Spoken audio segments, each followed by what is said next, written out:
Presentation on the partnership approach to flood management is really Warwickshire's story about dealing with floods from 2007 to date. Presentation is going to fall into 5 sections. Section 1 gives a background on flooding events in Warwickshire. Section 2 is about setting up a strategic flood forum.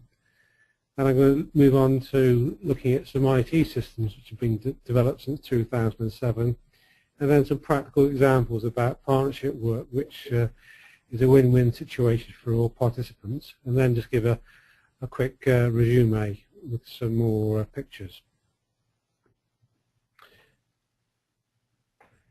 Floods in 2007 seem an awful long time ago, but at the time it was a very significant weather situation for central England, and Warwickshire's virtually covered by the white blob in the map here, and we suffered very extensive flooding. Some dates and details here about the flooding in Warwickshire. Some of the earliest records go back to 1879, when we had 293 millimetres of rain recorded. Then we move on to 1901 and 1932, when we had significant floods. And there was quite a long gap up to Easter of 1998, when we had 400 properties flooded. And then in June there was a one-off situation where we had a very intense localised storm which flooded 42 properties. But the national flooding, which we'll all remember, is July 2007, we had 2,000 properties flooding, of which some 80% were from watercourses. And then since then, again reflecting high intensity localised storm conditions. We had flooding in Fenny-Compton in 2008, Bedworth just before Christmas, and 2012 was also very notable for a series of flood events where we had 70 properties flooded. So some major facts about the flooding in 2007. So nearly 5 inches of rain in 5 hours. We had to close 60 roads. We had 20 damaged bridges. We took over 4,000 calls in 2 weeks. Some 2,000 properties, that's homes and businesses and schools, were flooded. What was quite unique in Warwickshire was across 75 communities where we had between 5 and 100 properties flooded. And significantly, we had major flooding in 5 market towns. So immediately after the floods, it's all hands to the helm and to get the roads open again. And we really blitzed the highway network, and we worked for 48 hours non-stop, undertaking a variety of minor repairs and clearing debris off bridges. What's so important about responding to floods is to know the key contact people and to address hotspot locations and potential blockages where water is being held back. And clearly bridges are a known point. In Warwickshire we've got a lot of narrow span multi-arch bridges, and some extensive work was done by the Environment Agency with long reach equipment to clear bridges as quickly as possible. Economic impact of flooding can't be underestimated, and with the 2,000 properties flooded in 2007, we make a conservative estimate the insurance bill was around £90 million. Flooding in 2012 last year was also considered to be around the £5 million mark. Back in 2007, I think everybody was struggling to respond to the floods, and it's not until you do a post-it sticker analysis of who's involved with flooding you realise the sheer scale of the task to be tackled. You've got parish councils, you've got residents, you've got the Highways Agency, you've got landowners, you've got the Environment Agency, Severn Trent, British Waterways, police, the fire brigade. And it takes a lot of organisation, and there was obviously gaps of making contacts with each other. So soon after the floods, it became apparent to address those problems in the previous slide the best solution was to set up a strategic flood forum, which we did in 2007. And the real focus on partnership working, having set of shared priorities and prioritising our actions in order to give strength and fresh capacity to local communities. Members of the forum included the chairman, which I was, highway officers, development team officers. Having political input was really useful in Warwickshire, and the representative was on the local regional flood forum. The Environment Agency, 7 Trent, the Highways Agency, 5 district councils. National Farmers Union chairman attended our meetings, and that was a very useful way of reaching out to landowners through their websites and newsletters. And through the forum we have invited guests from those that manage and develop ICT systems, emergency planning officers, fire and rescue development team, and more recently neighbouring partners. So I'll just go over a few of the key points in the flood forum. It's all about collaboration, getting the agencies to look at the vulnerable parts of the network, and really looking at the medium to long-term strategies for maintenance and improvement. Outside of the strategic flood forum, we're a set of local drainage forums, and that could be based on either district level or a major scheme level.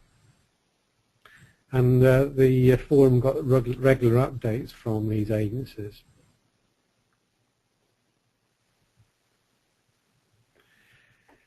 So the forum regularly monitored progress of the larger schemes.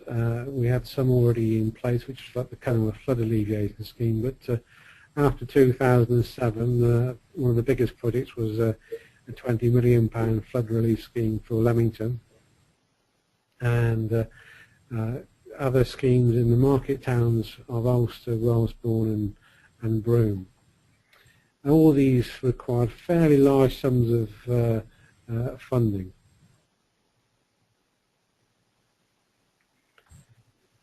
With the benefit of a flood forum, it enables you to share knowledge, which is particularly important since we've had the Flood and Water Act of 2010, and it gives capacity across the members of staff in different organisations to help identify the key roles and responsibilities and share best practice.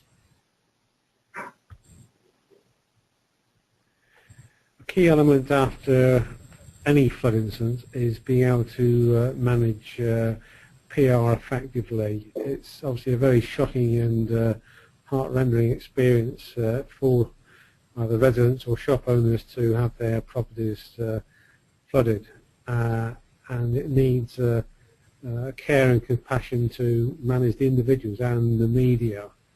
You are managing distressed people, and the press need timely information. So you've got to coordinate your response and have a single voice. Going back to my post-it stickers of some of the stakeholders involved in flooding, improvements in IT systems will greatly help organisations prepare for future flooding and general resilience to worsening weather conditions. One of the first steps we made was an improvement in GIS plotting tools to put down key information such as flood zones and properties at risk. This slide here starts to show a bit more infrastructure on a plan. It shows local schools, care centres and bridges.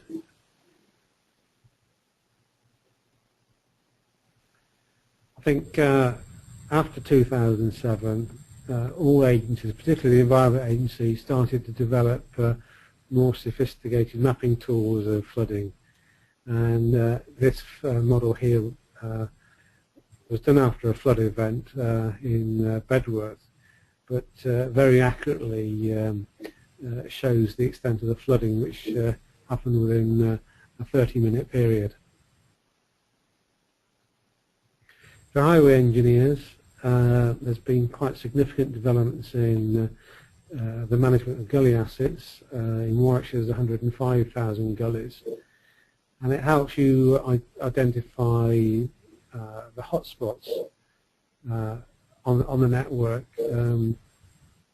It's not practical sense to just have a blanket policy of cleaning every gully once a year.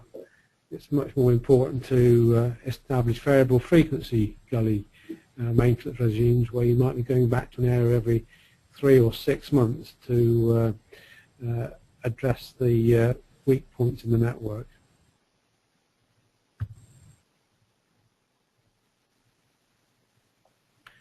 With the most sophisticated sort of systems, you can have direct knowledge into a call centre, which improves communications with customers that might be concerned about local flooding.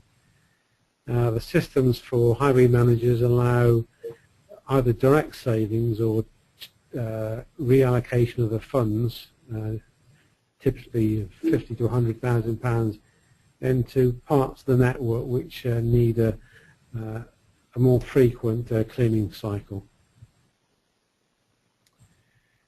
Coming on now to a few of the post-flood schemes, and the common theme about these schemes is making more space for water. So that's either opening up the width of a watercourse or raising the adjacent embankments. Simple scheme here, not involving any pipes or pumping stations or bunds, was actually lowering a car park and access to a community centre by about 300 millimetres, which effectively provided a very quick exit of potential floodwater away from properties. One of the key benefits of partnership work is getting funding to do multi-agency schemes, and following a flooding in December 2008, we managed to secure £250,000 to deliver quite a comprehensive scheme within 16 months of the flooding incident, and we pooled funds from the County Council, the Environment Agency.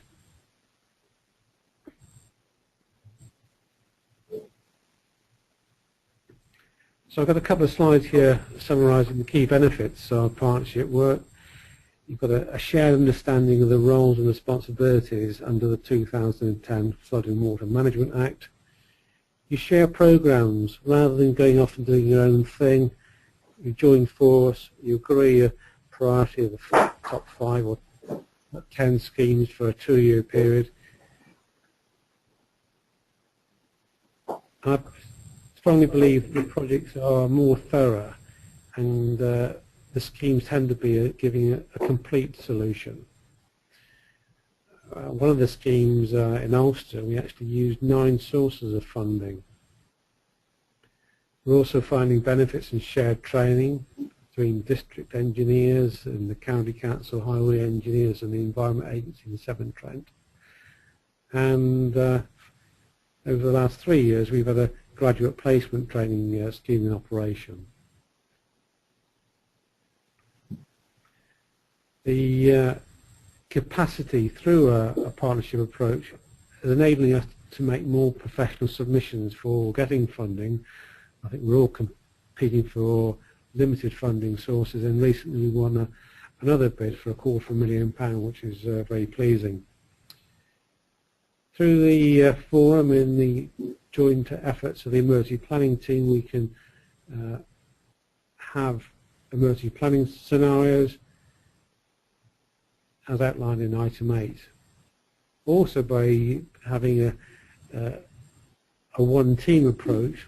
On some of the bigger schemes, we just appoint one contractor to undertake work on behalf of other agencies, which is working well.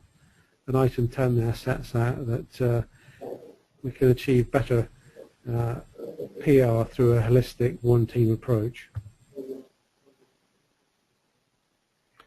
And through that joined-up effort, I believe that there's less likely to go wrong with schemes. Water will always find the weakest link to divert to or back up from. And when the scheme goes well, you've got the momentum of a positive PR situation. I mentioned previously a scheme in Alcester. We had support from the Environment Agency, Severn Trent, County Council's highway teams, the Town Council, the District Council, Waitrose, HSE Bank, allotment owners and farmers. So it's a really good team effort. And enables you to model everybody's input into the scheme with more comprehensive data. I also believe that from this joined-up effort, we're establishing better maintenance regimes and also building up stronger local resilience. So the partnership's now been going 6 years, and it's still going strong, I'm pleased to say. So concluding 3 slides, I believe working with partnership is essential before, during and after flood events. The strategic approach is needed to influence policy, both development and funding, and the sharing of data and information to improve everyone's understanding is a key benefit from the joint approach. And it builds resilience also in the engineering teams. As we all know, staff move on, and it's difficult to replace staff, and having a network of other knowledge in the background to bounce ideas off is helpful for new participants. I believe historically major flooding has happened every 30 to 50 years in Warwickshire, but the data is indicating it's going to happen much more frequently. And it's vital to build up that local resilience that can respond to severe weather warnings, and people have time to put in their door barriers and their flood bags, etc. And a strategic flood forum is keen to maintaining that steady progress, because it is a complex issue to deal with. And the final slide basically sums up that working strong partnerships, develop your IT systems to manage the complex and various stages of flooding, and all engineers and key stakeholders. We can't sit on the fence or behind the fence like these cows. We've got to deal with the local hotspots and mitigate as many flood situations as we possibly can. So I believe the HMEP guidance note on the management of highway drainage assets is a very useful reference document to guide engineers and flood risk managers to work in partnership to manage a complex and challenging asset base.